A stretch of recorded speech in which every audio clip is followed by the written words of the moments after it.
और चलिए बात करते हैं राम मंदिर चंदा चोरी मामले की। राम मंदिर चंदा चोरी मामले को लेकर एक बार फिर से एक के बाद एक नए अपडेट निकलकर सामने आ रहे हैं। जांच की आज के दायरे में आए 8 आरोपियों के ठिकानों पर पुलिस की छापेमारी तेज हो गई है। पुलिस की अलग अलग टीमें अनुकल्प मिश्रा, लवकुश मिश्रा, मुख्य आरोपी रमाशंकर यादव उर्फ टिन्नू यादव, मनीष यादव, करुणेश पांडे और रमाशंकर मिश्रा के घर पहुंची है। इन सभी के ठिकानों पर पुलिस पूरी बारीकी से तलाशी कर रही है ताकि केस से जुड़े अहम सबूत जुटाए जा सके। जांच टीमें एक एक करके एक के घर के कोने कोने खंगाल रही हैं ताकि कोई भी सबूत छूटने ना पाए। वहीं इससे पहले राम मंदिर ट्रस्ट की तरफ से चंपत राय और अनिल मिश्रा के इस्तीफे पर मुहर लगा दी गई। फिलहाल पुलिस इस मामले की गहराई से जांच कर रही है। टीमें सिर्फ चोरी की कड़ियों को ही नहीं जोड़ रही बल्कि आरोपियों की कमाई के जरियों का भी पता लगा रही है। आरोपियों के पास मौजूद संपत्तियों का ब्यौरा निकाला जा रहा है, साथ ही उनके बैंक खातों की जांच भी की जा रही है ताकि लेन देन की जानकारी निकाली जा सके, जिससे पता चल सके कि पैसे कहां कहां भेजे गए और किस लिए इस्तेमाल हुए। वहीं न्यायिक हिरासत में जेल भेजे गए आरोपियों की सोमवार को कोर्ट में पेशी होनी है। मामले की गहनता से जांच हो, इसके लिए पुलिस सभी आरोपियों की कस्टडी रिमांड मांगेगी ताकि संपत्ति और पैसों को लेकर आगे की जानकारी निकाली जा सके। अब देखिए, जिस तरह से पूरा मामला सामने आया, आरोप लगे राम मंदिर में करोड़ों के चंदा चोरी होने की, जिसके बाद एसआईटी का गठन होता है। किस तरह से अब तक क्या कुछ एक्शन हुआ है वो भी समझिए। सभी आरोपियों के घरों पर छापेमारी इस वक्त जारी है और इसी पर चर्चा करेंगे। हमारे साथ आनंद मोहन हमारे सहयोगी अपडेट के साथ जुड़ गए हैं। सीधा रुख आनंद मोहन का करते हैं। आनंद, देखिए, अब तक कई अपडेट सामने आए हैं, नए नए मोड़ इस मामले में आ रहे हैं। फिलहाल जो 8 आरोपी है उनकी कल यानी सोमवार को कोर्ट में पेशी होनी है। उससे पहले पुलिस टीम एक बार फिर से एक्टिव हो गई है। उन आरोपियों के घरों की जांच हो रही है, ठिकानों की जांच हो रही है। अब तक क्या कुछ पुलिस के हाथ लगा है?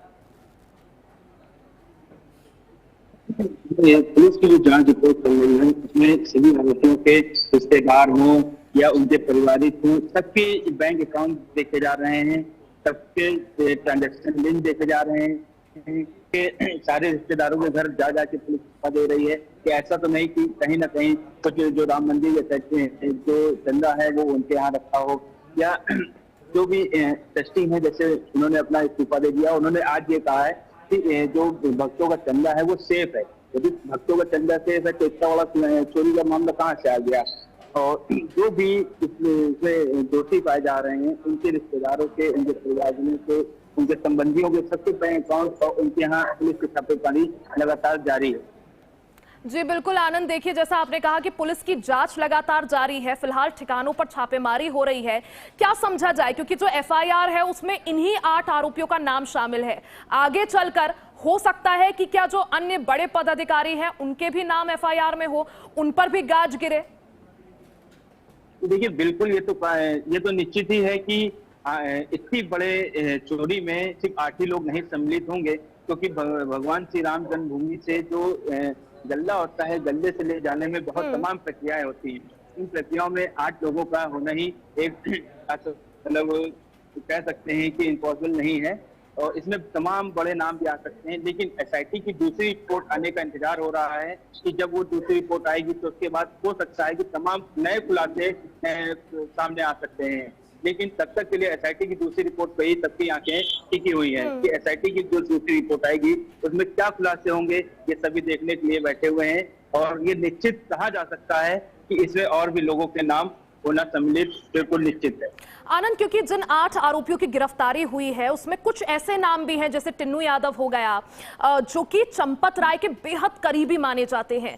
ऐसे में इतना बड़ा चोरी कांड चले और चंपत राय को खबर ना हो, ऐसा पॉसिबल तो है नहीं।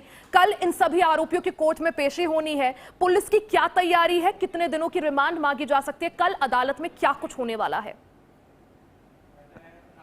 संबंधित है, जानकारी पूरी होगी, क्योंकि कोई जो भी वहां से सेवक लगता है किसी न किसी के माध्यम से लगता है, और कोई ना कोई हर एक व्यक्ति के ऊपर किसी न किसी का संरक्षण होता है।